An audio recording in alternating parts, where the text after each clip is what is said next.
alam mo actually, kanina pa kami ni partner na Placido nagsasalita dito, wala po kasing ganda ng ngiti nila ngayon na nakita ka. Wow! Paano yung masasabing mga bias to mga to?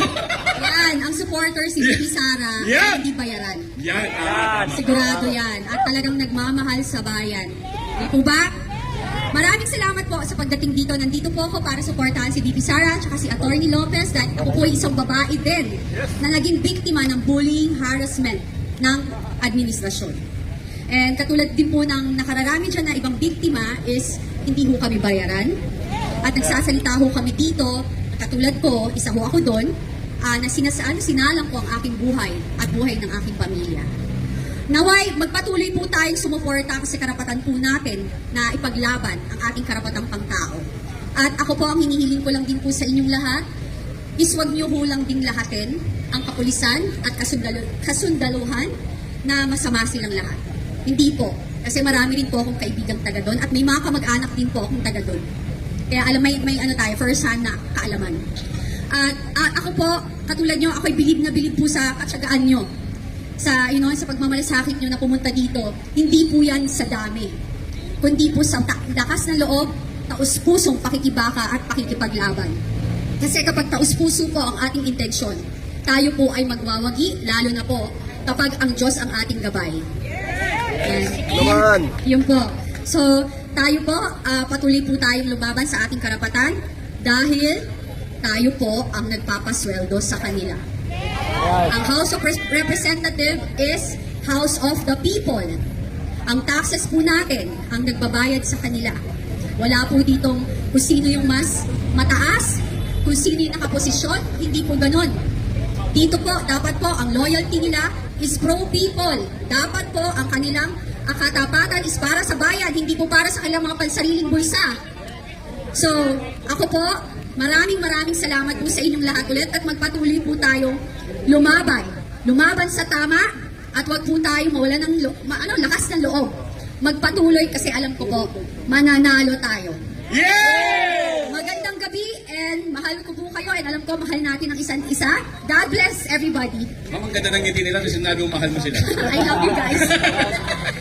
Thank you, ang sisipag na Ano mo, ang nanay, yan talaga ang what do you call this? Ang ilaw ng tahanan. Oh, yung mga lalaki naman, ma'am, Ang lalaki, tagapundi ng ilaw ng tahanan. Ang lalaki ang pundasyon. Pundasyon. Gumagawa ng tahanan. Pero ang nag-maintain ang mga nanay. Tama. Pero ma'am, parang sa Senate at saka sa Congress, tagapundi yata ng ilaw ng tahanan. Ay, kasi may kilay na. Alam niyo yun? So maraming salamat po at babalik po ako ulit. Tama. Actually, may sakit ako kaya nalita ko. Pwede isang tanong Miss Kate. Sige, go. Ayan, Miss Kate, una. Mike. Sige, sabihin mo sa akin, sasabihin ko sa kanya. Ikaw na lang. Ayan, Miss Kate, una sa lahat, maraming salamat at nagpaunlak ka po rito ngayon. At sa amin po, imbiyang sa mga kasama natin mga vloggers dito lahat. No? Ano po ang inyong, bakit po kayo pumunta rito? Bakit po kayo lumabas? Despite na mukhang wala naman po kayong problema sa buhay.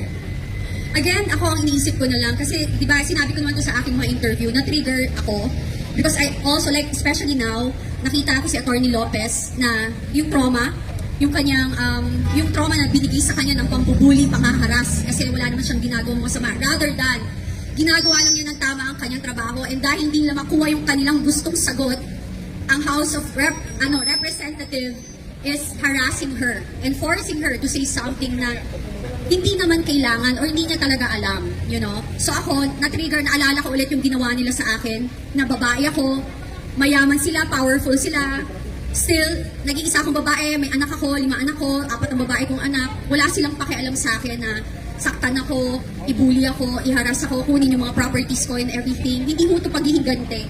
Pero, kailangan ko ikwento yung story ko for people to know na hindi ho ito na yun lang. Sanay ho silang mangganito. Kung ako ho, ginanito nila, paano pa po kayo? Wala po silang pakialam kahit sa atin. Ako nakasama ko sila for 10 years. They don't care. Yung ginawa nila kay VP Sara, walang utang na loob. Diba? Yung po, walang utang na loob, walang malasakit. Ang malasakit nila, ano yung makukuha nila? Makukuha nila sa kaba ng bayan. Tama yun. Yun. Duterte! Duterte! Duterte! Duterte! Yun po. Okay na? Hi? Okay. Okay na? Ano na? Ayun. Okay na. Hindi kasi magtatanong sana tapos hindi, tapos magtatanong sana kasi po na-starstruck sa inyo. Magandang gabi, Biskat TV ng Biskat Pilipinas. Hello, may utang pa ako sa iyong interview. Ano? Nag-i-echo na. Biskat TV nag. Ano po ang inyong mensahe? Ano po ang inyong mensahe sa lahat ng mga kababaihan sa ating bansa? Para ma-inspire po sila na sumama po sa ating patitibaka. Sa akin po, sa aking kapwa kababaihan, ang akin lang masasabi is kung kayo ay may pangarap na mabigyan ng magandang kinabukasan ang iyong magiging anak at mga apo, dapat po tayo ay maging asset bilang partner or asawa ng ating mga mapapangasawa, boyfriend or everything. How? Paano po tayo magiging asset? Kailangan po tayo matutong lumaban at makibaka sa buhay. Di po ba? Matuto tayong magtrabaho. Kaya para kung ano man yung mangyari sa ating asawa, kaya nating buhayin ang ating pamilya. Ganon din po ang pakikibaka sa bansa, sa Pilipinas, sa ating bayan. Kailangan po matuto tayong ipaglaban kung ano yung tama, ipaglaban kung ano yung ating karapatang pangtao, ipaglaban natin ang ating karapatan bilang mamamayang Pilipino na nakatira dito sa Pilipinas at saka sa ating bayang mahal. Ganon lang po. Meron pa akong follow-up, Miss Candy. Ako po si BMR Channel. Ay! May utang din. Miss Kate, kahapon po nung napanayan po namin si Senator Bato de la Rosa with Yumi Santiago, ang isa rin po sa biktima. At nagpapasalamat sa programa ni Tatay Digong na War on Drugs because yung kanyang mga kamag-anak ay nagbago po. Miss Kate Pinag, kayo po, kung sakasakaling magtuloy-tuloy po ito ang investigasyon, makikiisa po ba kayo sa panawagan na lumabas din ang mga biktima po nitong mga illegal na mga droga? Dapat po! Duterte!